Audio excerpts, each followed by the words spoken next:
Hello అండి, అందరికీ నమస్కారం. ఈ రోజు నేను చెప్పబోయే కథ భానుమతి విజయం.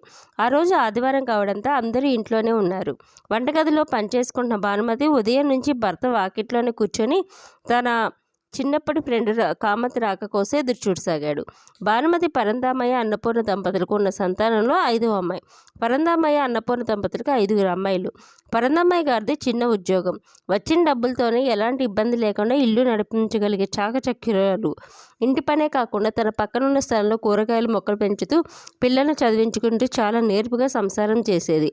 భానుమతి కూడా అచ్చం అమ్మ పోలికే, రూపంలోనూ గుణంలోనూ కూడా. అన్నపూర్ణ గారికి సినిమాలో నటించే భానుమతి గారంటే చాలా ఇష్టం.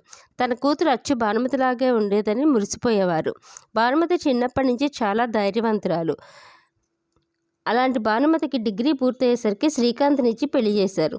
శ్రీకాంత్ ఒక గవర్నమెంట్ ఉద్యోగం చేసేవాడు. ఎలాంటి హంగులు లేకపోయినా తనకు వచ్చే జీతంతో తన భార్య, పిల్లలు, తల్లిదండ్రులను పోషించడానికి సరిపోయేది.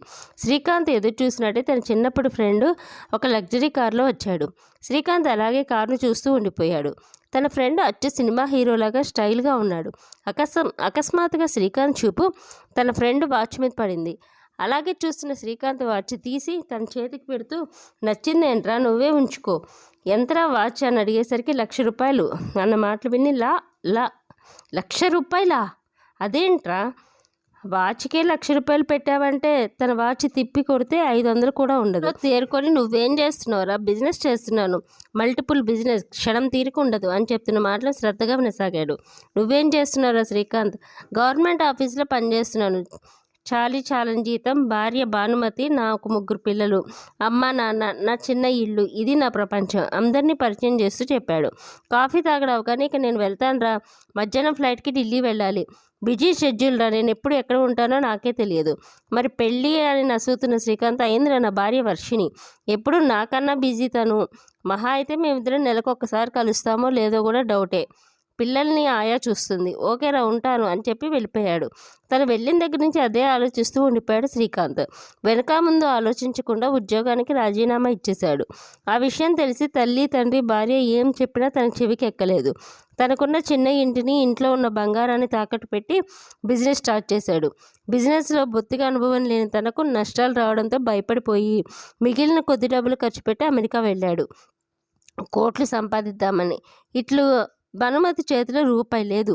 అత్తమామ, 3 పిల్లలు భారమంతా ఆమె నెత్తిన పడింది. అయినా ఆమె చలించలేదు. బాగా ఆలోచించి ఎంతో ధైర్యంగా తన మెడలో ఉన్న తాళిబొట్టు తాకట్టు పెట్టి మెడలో పసుపు తాడు వేసుకొని డబ్బు తెచ్చుకుంది. కానీ ఈ డబ్బుతో ఏం చేయాలి అని ఆలోచిస్తూ అలా చాలా దూరం నడుచుకుంటూ వెళ్ళింది. బాగా దాహం వేసింది అనిపించి మంచినీళ్ళ కన్నా అటు ఇటు చూసింది. ఎక్కడా చుక్క నీరు లేదు. దూరంగా ఒక చిన్న షాపు, అక్కడికి వెళ్ళి అడిగితే మంచినీళ్ళు లేవు కానీ వాడు కూల్ డ్రింక్స్ మాత్రం ఉన్నాయన్నాడు. ఒక డ్రింక్ కొనుక్కొని తాగి ఇంటికి వచ్చిన భానుమతికి మెరుపు లాంటి ఆలోచన వచ్చింది. కూల్ డ్రింక్ కూడా ప్లాస్టిక్ బాటిల్లో ఉంది, ప్లాస్టిక్ హెల్త్కి మంచిది కాదు అనుకొని ఆలోచిస్తుండగా పిల్లల పేపర్తో క్రాఫ్ట్ చేయడం చూసింది. కొంచెం గట్టిగా ఉన్న పేపర్తో బోట్ లాగా చేసి ఇంకా డిఫరెంట్ షేప్ చేసి తన ఇంట్లో తయారు చేసిన రాగి జావని, మజ్జిగని, మామిడి పళ్ళ రసం ఇంకా రకరకాలు తయారు చేసి వాటిలో వేసి దగ్గరుండే కొన్ని షాపుల వారితో మాట్లాడి డీల్ కుదుర్చుకుంది. టేస్ట్ నచ్చడంతో ఆర్డర్స్ నెమ్మదిగా పెరుగుతూ వచ్చాయి. అలా తాను 3-4 షాపులతో మొదలుపెట్టిన బిజినెస్ 4 వైపులా వ్యాపించింది.